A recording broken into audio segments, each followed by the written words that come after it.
유도라 하는 청년이 창에 걸터 앉아 있다가 깊이 졸더니 바울이 감론하기를 더 오래 하며 졸음을 이기지 못하여 3층에서 떨어지거늘 일으켜 보니 죽었는지라.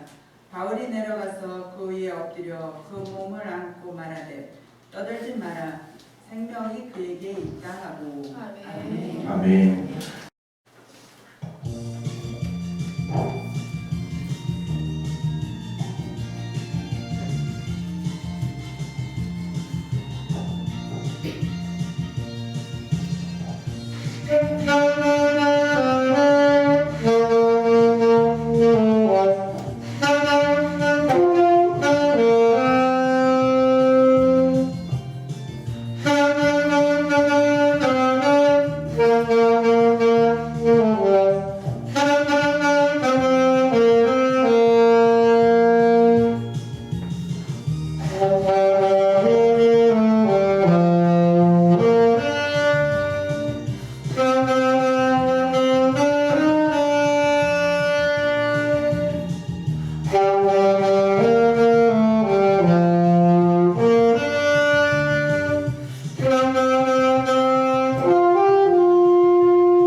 다같이 오늘 하나님의 말씀의 제목 다같이 읽습니다. 힘차게 시작. 생명이 할렐루야. 생명이 그에게 있다. 할렐루야. 생명이 우리 청년들에게 있습니다. 하나님의 생명이 그 안에 있는 줄로 믿습니다.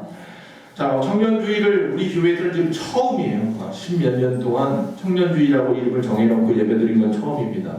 어린이주일, 또 어버이주일 이런 예배는 있었는데 청년주일은 따로 없었어요. 오늘 청년주일이라고 예배를 드리면서 어떤 말씀을 전할까 하나님 앞에 기도하는데 하나님이 주신 말씀이 바로 유두고라고 하는 청년에 대한 말씀이었어요. 여러분이 유두고라고 하는 청년이 성경에 나옵니다. 그 뜻은 행운, 다행 이런 뜻이에요. 자, 그런데 우리가 잘 아는 유두고는 오늘 사도행전 20장을 읽어보았지만 설교 듣다가 3층 누각에 앉아서 설교 듣다가 한밤중에 꾸벅꾸벅 졸다가 떨어져 죽은 사람이에요. 그런데 바울이 그 위에 엎드려 기도함에 그가 다시 살아났고 그로 인해서 많은 사람들이 안심하고 위로를 얻었더라 라는 말씀에 나오는 청년이 바로 유두고입니다. 자, 오늘 말씀에 먼저 깊이 들어가기 전에 전체적인 주변에 나오는 몇 가지 좀 언지하고 넘어가겠습니다. 먼저 좀 생각해 볼 것은요, 오늘 이 사도행전 20장 말씀이 중요한 부분이 하나 있는데 뭐냐면 주일날 예배를 드렸다는 거야. 주일날. 그 전까지는 성경에 보면 이 안식일날 모여서 예배를 드린 내용이 나와요. 다시 말하면 토요일날이죠. 우리가 말하는 한 주의 맨 마지막 날이 토요일이잖아요. 그런데 여기 오늘 말씀에 보면은 첫날, 한 주간의 첫날, 다시 말하면 거룩한 주일날 예배를 드려요. 7절에 보면 그 주간의 첫날에 우리가 떡을 떼려 하여 모였더니 바울이 이튿날 떠나고자 하여 그들에게 강론할 때 말을 밤중까지 계속했다. 지금 바울이요 이스라엘 예루살렘으로 가는 거예요. 이제 3차 전도 여행을 마치는 거예요. 마치는 길이에요. 마치고 예루살렘으로 돌아가서 선교 보고를 하려고 하는데 거룩한 주일이 됐어요. 그 주일날 들어와라고 하는 곳에 있었는데 그날 지나면 내일 아침 일찍 떠나야 해요. 배를 타고 떠나야 되기 때문에 배편에 맞추느라고 급하게 그 전날 주일날 모여서 예배의 말씀을 전하는데 사람들이 더 많이 말씀을 듣고 싶었던 거예요. 그래서 많은 사람이 모여 있었고 그 가운데 말씀을 전하는데 1시간도 전하더니 2시간, 3시간 자꾸 늘어지는 거예요. 그러니까 듣고 싶은 사람이 너무 많으니까 더 많이 말씀을 가르쳐 주십시오. 또 바울도 입장에서 더 많이 가르쳐 주고 싶어서 시간이 자꾸 늘어지게 되었던 것을 보게 됩니다. 자, 왜 그런데 안식일날 예배를 드리고 제사를 지내다가 갑자기 왜 주일날 이제는 예배를 드리느냐? 신약에 넘어와서 예수님께서 십자가에 죽으시고 부활하신 날이 주일이죠. 거룩한 생명이 다시 살아나신 날이 주일이죠. 바울은 그래서 이 신약 성경 속에서 이 안식일의 준수를 요구한 적이 없어요. 단지 골로새서 2장 17절에 보면 이것들은 장래일의 그림자이나 몸은 그리스도의 것이라 그랬습니다. 즉 구약의 것들은 그림자예요. 뭐의 그림자? 예수 그리스도의 그림자이죠. 즉 예수님이 이 땅에서 부활하심으로 새 언약이 우리에게 성립되었죠. 즉 이전까지는 예수님이 오기 전까지는 오실 메시아를 구하면서 그들이 구원의 역사를 이루었다면 이제는 오신 메시아 예수 그리스도의 부활을 믿고 구원을 나타내는 거죠. 그래서 이제는 우리가 주님이 부활하신 첫날 바로 거룩한 주일날 모여서 예배를 드린다라고 하는 증거가 오늘 말씀에 나와 있는 겁니다. 또 그들이 저녁에 모였다라고 말을 하고 있어요. 아니 이렇게 3시간씩 이상 막 말씀을 전할 것 같으면 낮에 모이지 왜 하필이면 저녁에 모였을까? 지금이야 우리가 주일이라고 해서 쉬고 토요일이라고 해서 쉬지만 예전에야 그런 게 어디 있었습니까? 주일이 어디 있었고 토요일이 어디 있어서 쉬는 날이 어디 있었습니까? 일하는 사람들, 종들은 매일같이 일을 했단 말이에요. 시간은 언제밖에 없어요? 저녁밖에 없었어요. 그래서 효과적으로 많은 사람이 모일 수 있는 시간이 저녁이었기 때문에 저녁에 모이는 것이고요. 또 특징적인 것은 뭐냐 하면 이 교회 안에서는요 빈부격차가 없어요. 다시 말하면 여기에는 이 교회 안에는요 노예들도 나오고요 귀족들도 나와요. 그러니까 누구든지 나와서 함께 여기서 떡을 떼고 같이 먹고 마시고 예배하고 성찬하고 그랬단 말이에요. 그러니까 노예들이 많았던 시대에 로마에 특히 노예들이 너무 많았어요. 노예들이 폭동 안 일으키면만도 다행이었어요. 노예가 일반인보다 더 많았거든요. 그 많은 사람들 중에도 노예분들이 많이 있었던 거예요. 그런 분들하고 같이 예배를 드리려니까 효과적으로 예배 드리기 위해서 저녁에 모였던 거죠. 예배 시간이 중요한 건 아니에요. 우리 교회가 우리나라에서 11시를 딱 정해놓은 것은 아니에요. 하다 보니 11시가 됐죠. 근데 11시에 모이면 그 이후에 우리가 무엇을 하거나 점심 먹고 애찬을 하고 나누고 이런 것들이 시간적으로 여기가 맞아 떨어지니까 이렇게 모이는 거지 꼭 주일 11시에 모여야 하는 법은 없어요. 단지 중요한 것은 뭐냐면 효과적으로 모여서 다 함께 예배 드릴 수 있는 것이 중요하죠. 자, 다시 이제 본문으로 다시 돌아와서 이제 그런 주변의 것들이 있고요. 자, 유두고가 죽었어요. 유두고라는 청년이요 3층 밑다락 창에 걸터 앉아 있다가 졸음을 이기지 못하고 꾸벅꾸벅 하다가 떨어져서 죽었더라. 이렇게 되어 있어요. 자, 그가 졸음을 이기지 못하고 죽었어요. 다시 말하면 그가 졸음을 이기지 못했다. 다시 말하면 졸음이 온 표면적인 이유가 무엇이냐 보면 두 가지 이유를 이야기하는데 보통 하나는 뭐냐 하면 산소 부족이라는 거예요. 무슨 말이냐? 온통 등불을 갖다가 가득 밝혀 놓았어요. 밤에 하니까. 그러다 보니까 그 안에 내부 안에 산소가 부족해졌었다라는 거죠. 그래서 졸음이 오게 되었더라라는 것이고요. 또 하나는 바로 앞에서 말씀드린 것처럼 낮에 일을 많이 해서 피곤하고 지쳐서 졸음이 그에게 왔더라라는 거죠. 어쨌든 유두고는 밑다락 3층에서 땅에 떨어져 죽었다. 이것은 누가 판단했냐면 바로 바울의 옆에서 항상 함께했던 주치의 역할을 했던 누가가 말하는 거예요. 이 사도행전 누가 썼어요? 누가가 썼죠. 누가복음과 사도행전은 연속으로 이어지는 말씀이잖아요. 의사 누가가 판단했을 때 이 사람은 의학적으로 어떤 사람이에요? 죽었어요. 정확하게 그렇게 판단하고 있어요. 자, 이제 청년주일에 맞추어서 말씀을 이제 봅니다.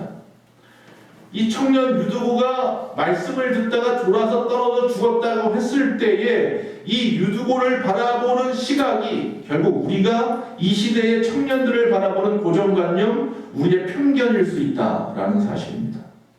자, 성경을 읽다 보니 유두고가 떨어져 죽은 이야기를 들었을 때에 많은 사람들이 어떻게 생각하냐면 유두고를 안 좋게 생각해요.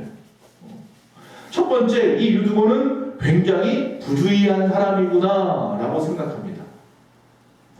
창문에 걸터 앉는 것부터도 잘못이었다라는 겁니다. 왜 창문에 걸터 앉아? 다락방에 좋은 자리가 많이 있었을 텐데 좋은 자리 놔두고 왜 하필이면 창문에 걸터 앉았다 떨어져 죽냐? 참 이 청년은 부주의한 청년이구나. 지금 MZ세대라고 하는 세대를 향하여 기성세대라고 하는 사람들이 하는 이야기 중에 하나가 바로 부주의하다고 생각하는 거예요. 굉장히 뭐라고 생각이 짧거나 얕다라고 생각한다는 거죠. 그럴까요? 과연 그렇게 우리의 청년들이 부주의한 사람들입니까? 또 그 다음에 이 사람들이 생각할 때 보통 사람 생각 유두고가 졸았다라는 것에 초점을 맞춥니다. 아니 창문에 걸터 앉는 부주의한 사람일 뿐만 아니라 아니 예배 시간에 졸고 있어? 말씀을 전하는데 하나님의 말씀을 듣고 있는데 꾸벅꾸벅 졸았단 말이야? 예전 개역 한글에 보면 사도행전 20장 9절에 이 깊이 졸았다 이렇게 되어 있어요. 그랬더니 이 말씀을 바꿨어요. 원래 깊이란 말이 없었거든요. 그래서 사람들이 자꾸 이 말씀 때문에 착각하니까 말씀을 원어대로 바꾸었어요. 깊이 졸았다라고 말을 하는 것만 보면 아마 이 사람이 아주 맘 놓고 잤구나. 남이 의식하지 않고 남 의식하지 않고 졸리면 자는 거지 뭐. 그리고 잤나 보다 라고 생각한다는 거예요. 그러니까 우리네 청년들이 남을 의식하지 않는다고 생각해요. 그냥 나만 바르면 되고 나만 좋으면 되고 남 의식할 것 없이 오직 자기주의죠. 아주 굉장히 극단적 이기주의자로 생각한다는 거죠. 지금 MZ세대를 바라보는 기성세대의 눈길이 죽은 유두고를 바라보는 눈길하고 별반 다르지 않지 않느냐는 거예요. 부주의한 존재, 자기밖에 모르는 존재. 하지만 우리가 이 유두고를 갖다가 나쁘게만 보지 말고 좀 좋게 보려고 바라보면 안 될까 싶은 거에서 오늘 말씀을 보는 거예요. 자, 그런 생각을 좀 거둬버리고 다시 유두고를 살펴보면요, 좋은 점이 몇 가지 보이더라고요. 유두고가 창문에 걸터 앉았다라고 할 때에 왜 창문에 걸터 앉았을까를 한번 더 생각해 보자면 성경만 보면 분명히 사정이 있었어요. 왜 창문에 걸터 앉았을까? 3층에 그 가장 맨 끝에.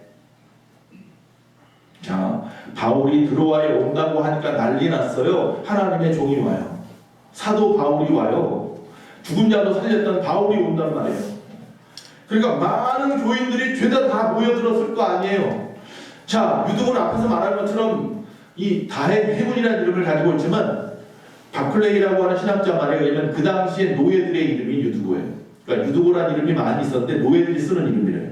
그러니까 이 사람은 노예 청년이에요. 그러니까 남의 집에서 열심히 일을 하고 밤에 온 거예요. 자, 그런데 귀족들이나 아니면 일 안 하는 사람들이 있을 거 아니에요. 그런 분들은 일찍 왔을 거 아니에요. 일찍 와서 자리를 다 앞에서부터 다 차지하고 있으니까 자리가 어디 있어요. 또 이 청년이 어르신들이 자꾸 오니까 어떻게 해요? 또 양보했겠죠. 양보하다 구석까지 빌려놨고 더 이상 그 자리에 꽉 찼다고 했으니까 꽉 차다 보니까 자기가 대신 희생한다 생각하고 창문에 걸터 앉았어요. 내가 젊으니까 그래도. 오히려 이 유두고는요, 창문에 걸터 앉는 부주의한 사람이 아니라 이 유두고는요, 많은 사람을 배려할 줄 아는 또 양보를 잘하는 칭찬받아 마땅한 청년이었어요. 즉 유두고는요, 양보의 미덕을 가진 청년이었던 거예요. 또 유두고라는 이름이 행운 가행이라고 제가 말씀드렸잖아요. 이게 노예가 가진 이름이라고 그랬잖아요. 누군가의 집의 종이었단 말이에요. 낮에는 온종일 갖은 노동 속에서 피곤을 지쳐가지고 있었는데 그 피곤한 몸을 가지고 말씀을 듣기는 어려웠을 거라는 거죠. 사실 말하면 이 사람이 피곤하여서 잠을 이루지 못하고 떨어졌는데 그것은 이 사람이 불성실해서가 아니라 이 사람이 게으러서가 아니라 나태해서가 아니라 이 사람은 굉장히 성실한 사람이었다는 것을 반증하는 거죠. 여러분, 우리 청년들 굉장히 성실합니다. 그 다음에 유두고가 설교를 들으면서 졸았다고 비난하는 것도 이것도 사실은 이 설교 말씀을 갖다가 더 들으려고 하다가 졸았다라는 사실에 초점을 맞춰야 되는 겁니다. 바울이 설교할 때 교인들이요, 그 좋은 말씀을 더 들었으면 좋겠습니다. 조금만 더 말씀해 주세요 하면서 시간이 자꾸 길어졌단 말이죠. 만약에 오늘 제가 이 말씀을 전하는데 12시가 넘어가도록 말씀을 전하면 분명히 한두 사람은 저 뒤에 있는 시계를 자꾸 쳐다봐요. 분명히 자기 핸드폰도 있는데 뒤에 있는 시계를 쳐다보는 이유는 적으라는 거예요. 적으라는. 저도 알아야 되거든요. 분명히 핸드폰들이 있을 텐데 거기 보면 다 시계 나오는데 자꾸 뒤를 돌아봐요. 12시가 넘어가도록 설교를 하면. 처음에 그런 의미인지 몰랐는데 이게 몇 년 지나다 보니까 알게 되더라고요. 목사님 시간이 많이 지났어요. 그런 이야기를. 근데 그 당시에 이 사람들은 말씀이 갈급했어요. 더 많이 듣고 싶었어요. 더 많이 배우고 싶었고 예수님에 대해서 더 많이 알고 싶었어요. 그래서 많은 사람들이 요구하는 거예요. 더 많이 들려달라고. 그래서 밤늦게까지 계속해서 지체되는 겁니다. 몇 시에 모였는지 정확한 시간을 알 수 없지만 7시, 8시, 9시, 10시, 11시, 12시 자꾸 지체되는 거예요. 그런데 이렇게 되면 보통 같으면 어떻게 해요? 돌아가죠. 중간에 빠져나갈 수 있죠. 사람들이 내일을 위해서 떠나야겠다. 이쯤에서 이제 난 나가야 돼. 알아서 나가겠죠. 그런데 이 사람은 어떻게 해요? 이 청년은 역시 마찬가지로 끝까지 남아서 갈급한 심정으로 말씀을 더 듣고 싶었던 거예요. 여러분, 이 청년처럼 하나님의 말씀에 갈급하십니까? 우리는 어떠냐? 우리는 정말 말씀이 갈급한 시대입니까? 근데 이 청년은요, 말씀이 갈급했어요. 하나님의 말씀이 너무 듣고 싶었어요. 너무 사모해서 정말 피곤에 지친 몸을 가지고 그 저녁에 주님 앞에 나왔고 시간이 지체되었는데도 끝까지 들으려고 애쓰고 애써서 피곤한 몸을 가지고 버티고 또 버티고 있었던 거예요. 사도 바울이 설교를 하는데요, 많은 학자들 이야기는요, 설교를 잘 못했대요. 설교를 잘 못했던 사람이 이 사도 바울이라고 하더라고요. 저처럼 설교도 못하는 사람이 1시간, 2시간, 3시간, 4시간 이렇게 말씀을 전하고 있으니 사람들이 얼마나 지치겠어요. 그런데도 그래도 그 말씀 속에서 진리를 찾으려고 갈급한 마음으로 눈 쫑긋 뜨고 귀 쫑긋 세우고 그리고 듣고 있는 거예요. 물론 졸릴 수도 있겠죠. 그래도 졸리면 졸렸지 나는 안 가겠다 버티고 있는 이 청년을 우리가 발견하게 됩니다. 즉 이 청년은요, 갈급했던 거예요. 말씀이 갈급한 청년이. 어느 주일 예배를 마치고 나가는데, 성도들이 나가는데 일일이 목사님이 악수를 하고 인사를 합니다. 그런데 한 분이 막 다가오더니 눈물 아닌 눈물을 흘리면서 아유 목사님 감사합니다 감사합니다. 그래서 목사님은 오늘 말씀에 은혜를 받아본다 보다 해서 웃으면서 악수를 하면서 아 오늘 은혜가 충만하셨나 봐요 라고 말을 했어요. 그러니까 그 분이 이렇게 이야기를 합니다. 목사님 그게 아니고요, 제가 불면증이 너무나 있어가지고 저녁마다 약을 먹고 술을 마셔도 잠을 못 자서 너무 힘들었는데 오늘 목사님 설교를 듣는 동안에 모처럼 푹 잤습니다. 목사님 정말 감사합니다. 물론 교인을 졸게 하는 것도 은사일 수 있습니다. 사실 바울이 그런 은사가 있었어요. 많은 사람이 졸 수밖에 없었다고 합니다. 어쨌든 설교 중에 졸다가 3층에서 떨어진 이 유두고는요, 누가 들으면 비방거리가 될 수도 있겠지만 그 내막을 좀 살펴보면 더 다른 면이 보이더라라는 것이에요. 유두고에게는 이처럼 양보할 줄 아는 그런 건실한 청년의 미덕의 모습도 보이고요. 또 말씀을 간절히 사모하는, 또 남의 집에서 열심히 일하고도 주님을 찾아 나올 수 있는 성실한 사람이 바로 유두고였던 거예요. 전도서 12장 1절 너는 청년 때에 너의 창조주를 어떻게 하라고요? 기억하라 그랬어요. 여러분의 청년 때에 창조주를 기억하라. 우리 하나님을 기억하라. 이 유두고는 그 말씀처럼 하나님의 말씀을 사모하는 사람이었던 거예요. 오히려 이 유두고는 게으르거나 불성실한 사람이 아니었어요. 이 사람은 착한 유두고였어요. 누구든지 본받을 만한 청년 유두고였던 거죠. 한 주간 힘들게 일하고 공부하고 그러면서도 거룩한 주일날 말씀을 사모해서 나오는 청년들, 여러분 주변에 지금 앉아있는 우리 청년들을 향해서 우리 박수 한번 쳐줍시다.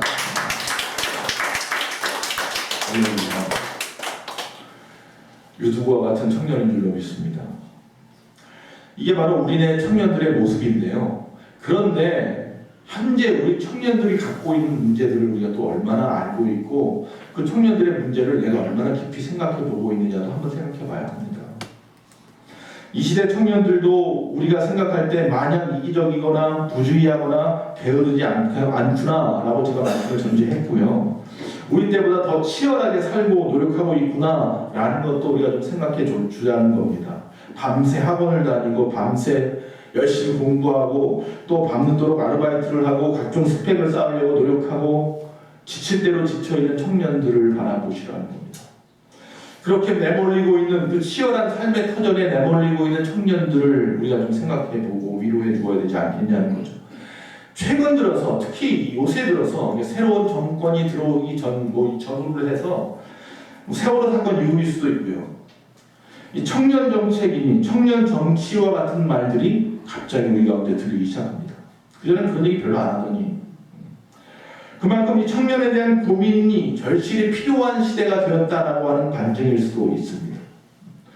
그래서 그런지 몰라도 이 정치권에서는요 그 틈을 노리고 각 당마다 국회 의석수를 갖다가 위해서 청년 정치라는 이슈머리로 청년들을 갖다 정치에 끌어들여 놓고는 청년 문제 해결을 위해서 정계에 입문한 그 청년들을 갖다가 어린이 아니면 능력 없다느니 어리석다느니 여러 가지로 오히려 그들을 방관하고 방치해버리고 필요할 때는 끌어들였다가 그들이 일 좀 하려고 하면 막아버리는 그런 시대인 것 같아요.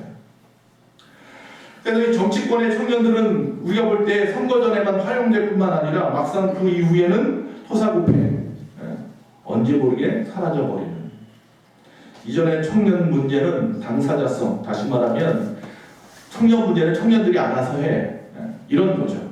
어쩌면 그런 이유 때문에 청년들을 갖다 정치판에 끌어들였는지도 몰라요. 그리고는 기껏 그렇게 해놓고는 청년들의 문제는 너희들의 문제라고 하면서 또 모르는 척 해버리는. 그러나 그렇지 않습니다. 자세히 보십시오. 청년 문제는요 그들의 문제가 절대로 아닙니다. 교육비, 실업, 교육불안, 결혼비용, 높은 주거비, 저출산, 비혼주의 전부 다 누가 깔아놓은 판이냐면 전부 다 우리네 기성세대가 깔아놓은 판입니다. 그 판 위에서 뛰어놀라고 말합니다. 이런 당면한 문제 앞에서 청년들에게 문제는 많은데 그 문제를 해결할 길은 열어주지 않으면서 너희들이 알아서 해라? 그러고 있는 모습은 아닌지 모르겠어요. 그렇기 때문에 청년 스스로의 문제 해결이 아니라 청년 문제는 모두의 문제인 겁니다. 오늘 말씀해 보면요 결말이 아주 무섭습니다. 자, 이처럼 세상에 힘든 삶을 살고 있는 유두고와 같은 청년들, 세상으로 그렇게 내몰렸던 그 청년들의 결말은 뭐예요? 죽었더라. 떨어져 죽었다. 자, 사도행전 저자인 의사 누가가 이 청년에게 사망 선고를 해버렸단 말이에요. 떨어져서 죽었다. 여기서 말하는 이 떨어졌다라는 말의 뜻은요 결국 절망과 파멸로 내몰렸다라는 뜻이에요. 이 시대의 청년들이 절망과 파멸로 내몰렸더라라는 거예요. 그래서 그 졸음을 못 이기고 현재의 이 상황을 못 이기고 결국 졸다가 절망과 파멸에 떨어져서 죽어버렸더라. 그들이 그렇게 될 수밖에 없었던 이유는 아무도 그런 그들을 도와주지 않았기 때문이에요.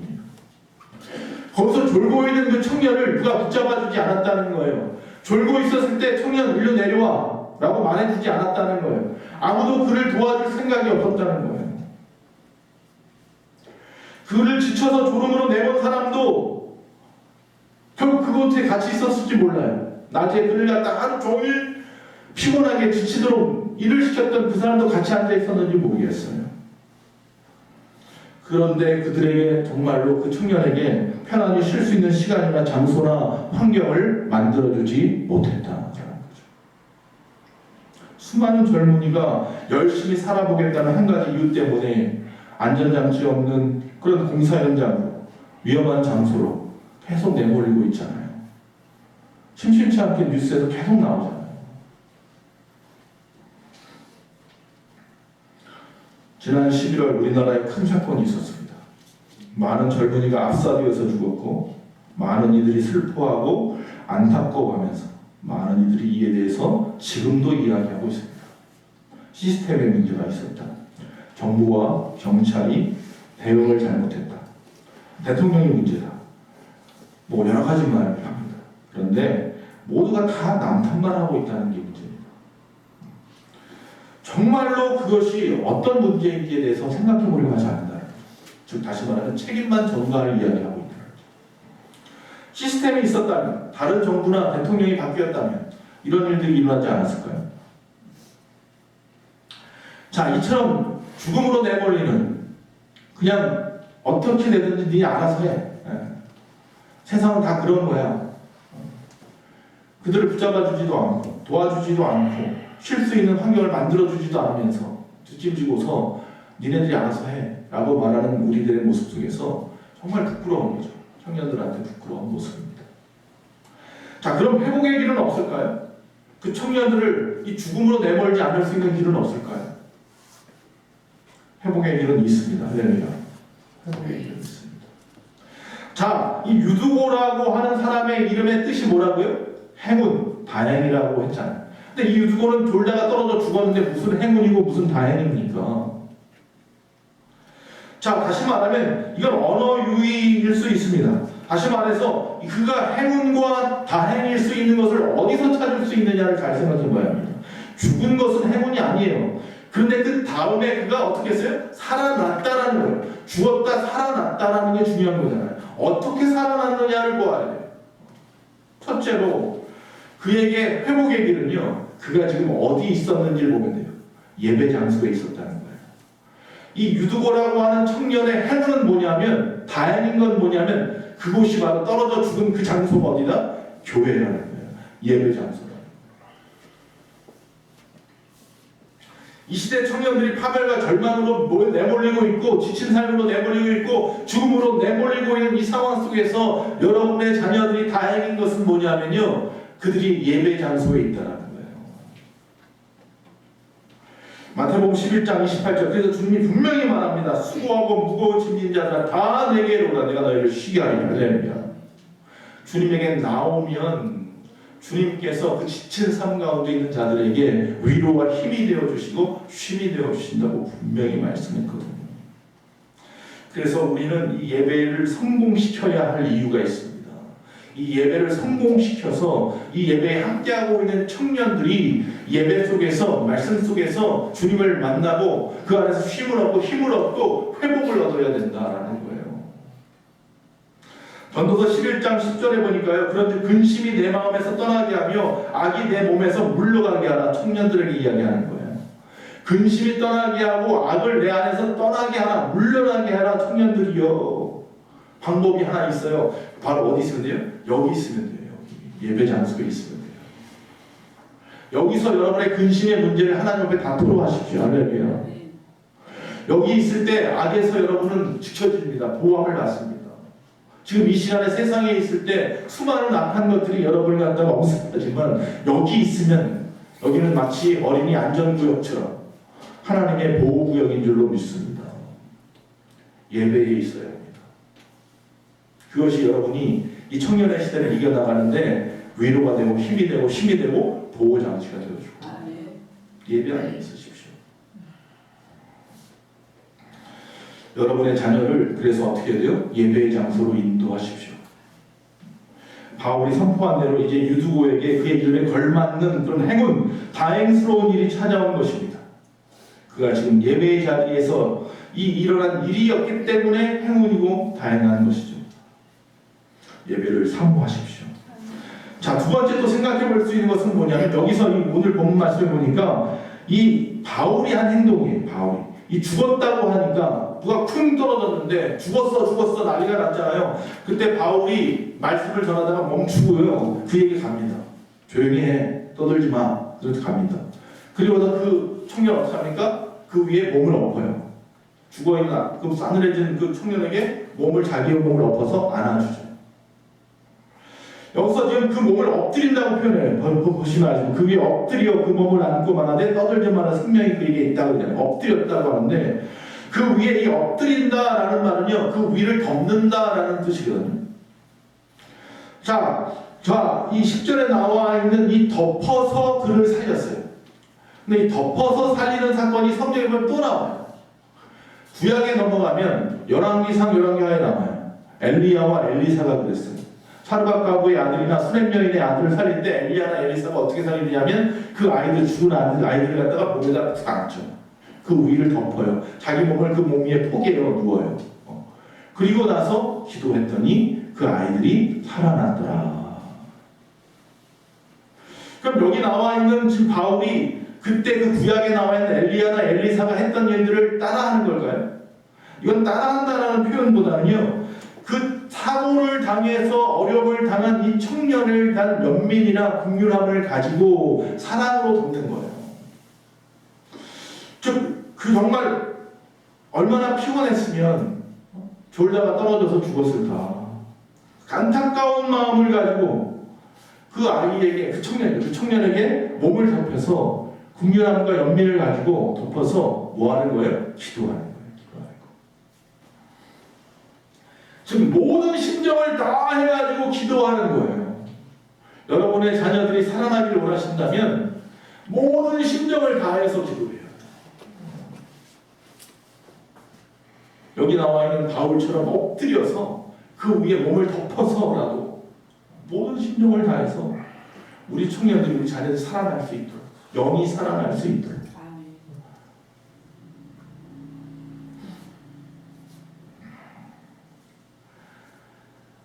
우리 청년들에게 너 왜 그랬어? 너 왜 그래? 라고 따지고 묻기 전에 주의 사랑으로 안아주시는 저와 여러분 되시기를 간절히 바랍니다. 주님이 우리를 안아주셨던 것처럼 엘리야나 엘리사가 또 바울이 그들을 안아주었던 것처럼 그러면 여러분의 자녀들이 살아날 겁니다. 아주 진심을 다해, 전심을 다해서 기도해 주어야 하는 거죠. 또 이 안아준다는 말은 하나님의 은혜를 덮는다는 의미입니다. 그러니까 기도한다는 의미가 첫 번째라면 두 번째 의미는 바로 하나님의 은혜를 덮는 것입니다. 즉 하나님은 바울을 통해서 생명을 청년에게 아주 밀어넣고 있는 거예요. 죽어서 생명이 떠나간 이 청년에게 다시 생명을 불어넣고 있는 행위를 하고 있어요. 이건 물론 자기가 할 수 있는 능력은 아니고요. 이 일을 통하여 하나님께서 이 일 가운데 행하시기를 말하는 거죠. 우리 인생에도 하나님이 덮어주시는 은혜가 있기를 축복합니다. 여러분의 삶의 현장에서 하나님이 여러분의 모든 것 가운데 은혜로 덮어주시기를 바랍니다. 주님의 생명이 우리에게 밀려 들어오게 될 것입니다. 그때 무너졌던 자리에서 일어날 줄로 믿습니다. 그때 여기에 생명이 그에게 있다 바울이 말했던 것과 같이 그가 죽지 않았다는 말이 아니야. 생명이 그에게 있다라고 하니까 이 아이가, 이 청년이 죽은 게 아닌데 누가 잘못 판단했구나 이런 의미가 아니라 이미 죽었어요. 이미 죽었더라도 다시 살아날 거야 라고 말하는 거예요. 네. 여러분의 자녀들이 지금 죽어있는지 모르겠어요, 영적으로. 그러나 여러분이 간절하게 그들을 긍휼함으로 연민으로 사랑으로 안아준다면, 하나님의 은혜를 덮기 위해서 간절하게 몸부림친다면 하나님의 은혜가 밀려 들어갈 것입니다. 생명이 밀려 들어갈 것이고, 그리고 여러분이 선포할 수 있게 될 겁니다. 죽지 않았구나. 그는 살아있다. 생명이 그에게 있다. 본문 10절 하반절에 보니까 바울은 청중들에게 말합니다. 떠들지 마라. 생명이 그에게 있다. 떠들지 마라. 이것은 우리의 영혼에게 하시는 말씀이 있습니다. 바울은 이 생명을 살리는 주체가 사람이 아니라 오직 예수 그리스도밖에 없다는 것을 알고 있습니다. 그래서 떠들지 말라는 겁니다. 청년 정책이니 청년 정신이 문제가 어쩌니 뭐니 뭐 떠들지 좀 말아라. 떠들지 좀 말아라. 이런 갑작스러운 사고를 당했으니까 얼마나 온통 사람들이 동요해가지고 막 난리가 났겠죠. 그러니까 막 떠들어대잖아요. 꼭 문제가 터지니까 떠든단 말이에요. 뭐 토론회를 하고 뭐를 하고 떠들어대기는 엄청나게 많이 떠들어댑니다. 근데 막상 아무도 그 문제에 대해서 책임지려 하지도 않고 그 문제를 해결할 힘도 없어요. 사람의 힘이라는 게 자기도 못 지키는데 뭘 책임지겠다는 말이에요. 이 갑작스러운 이 상황 속에서 울고불고 떠들어대는 이 회중들을 향하여서 아무 걱정하지 말아라 라고 지금 말하는 게 떠들지 말라는 말이에요. 떠들고 있다는 얘기는 걱정한다는 이야기인데 그렇게 걱정할 필요 없어 라고 말하고 있는 거예요. 예수님은 회당장 야이로의 딸이 죽었을 때에 그 회당장 야이로의 딸의 죽음 앞에 있는 사람들 앞에 마가복음 5장이 이렇게 말씀합니다. 회당장의 집에 함께 가서 떠드는 것과 사람들이 울며 심히 통곡하는 것을 보시고 들어가서 그들에게 이르시되 너희가 어찌하여 떠들며 우느냐 이 아이가 죽은 것이 아니라 잔다 하시니 라고 말씀하고 있습니다. 자, 그렇다면 지금 파멸과 절망으로 내몰리고 있는 청년들을 바라보면서 그리스도인들은 무엇을 해야 할까요? 앞에서 기도하라고 말씀드렸고요. 여기 어떤 시스템이니 사람이니 환경이 어떤 탓만하면서 떠들어댈 것이 아니라 삶의 자리, 그의 삶의 자리에서 하나님의 은혜로 덮어 주어야 된다라는 이야기를 하고 있는 거예요. 이 덮음의 사역을 하라는 거예요. 덮음의 사역. 즉 다시 말하면 사랑으로 덮어주는 사역을 하라는 거예요. 생명의 주관자 되신 예수 그리스도를 그들에게 바로 전하는 일이 사랑으로 덮어주는 일이 아닐까 싶습니다. 윽박지르는 것이 아니라 가르치려고 하는 방법이 아니라 정말로 어떤 그들이 이 땅에 살아가면서 우리의 삶으로 전해주어서 야 이렇게 살아가면 돼 라고 내가 보여줄 수 있어야 된다는 거죠. 예수 믿고 구원받아서 자유롭게 살아가는 삶이 어떤 건지 내 삶으로 보여주어야 하고요. 그래서 기쁜 삶이 어떤 것인지 내 삶으로 보여줘야 하고요. 행복한 게 무엇인지 내 삶으로 보여줘야 해요. 정말로 예수 믿고 자유함을 얻어서 천국의 삶을 살아가는 것이 무엇인지 내 삶으로 보여줘야 하는 거예요. 그게 하나님의 은혜를 전하는 일이고 바로 전하여 그들을 하나님의 은혜로 덮는 일이에요. 그 덮음의 사역을 먼저 된 우리가 해야 한다. 생명의 주관자 되신 예수 그리스도 그분이 우리를 덮었듯이 사랑으로 덮고 생명으로 덮었듯이 우리도 청년들을 덮어주어야 합니다. 이 덮는다라고 말씀했는데요. 창세기에 보면 아담과 하와가 죄를 짓고 부끄러워할 때 하나님께서 친히 짐승의 피를 갖다가 보면서까지 짐승을 잡아서 가죽옷으로 그의 부끄러움을 다 덮어주셨죠. 룻이 보아스를 만났어요. 보아스하고 룻이 이제 결혼할 때에 룻이 이야기합니다. 룻기서 3장에 보니까 당신의 옷자락으로 나를 덮으소서라고 말하죠. 룻이. 또 출애굽기에 보면 하나님께서 불기둥과 구름기둥으로 그들을 덮어주셨다라고 말하고 있죠.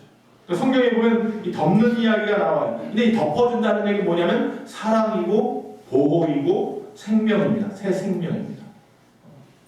그러니까 우리 청년들에게 사랑으로 덮어주시고 새 생명으로 덮어주어야 합니다. 예수님의 이름으로. 내가 할 수 있는 건 없고요.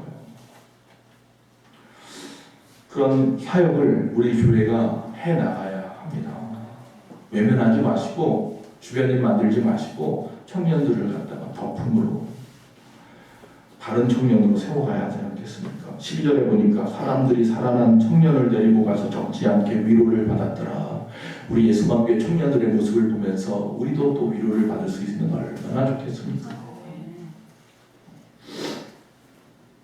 오늘 나오는 이 청년 유두고 그 이름처럼 물론 죽었다가 참으로 자연스럽게 살아난 것만으로도 감사할 일이지만 이 일로 다른 사람에게 위로가 됐다고 한다면 적지 않은 사람들이 우리 청년들을 보고 위로를 얻었다면 우리는 더더욱더 하나님 앞에 영광스러운 교회로 설 줄로 믿습니다. 우리 교회 청년들이 예배로 나오고 그리고 또한 그들이 끊임없이 하나님의 사람으로 살아가면서 승리하고 또 영광 돌리고 그런 모습들을 우리가 보면서 우리도 은혜 받고 그런 아름다운 교회가 되기를 간절히 바랍니다.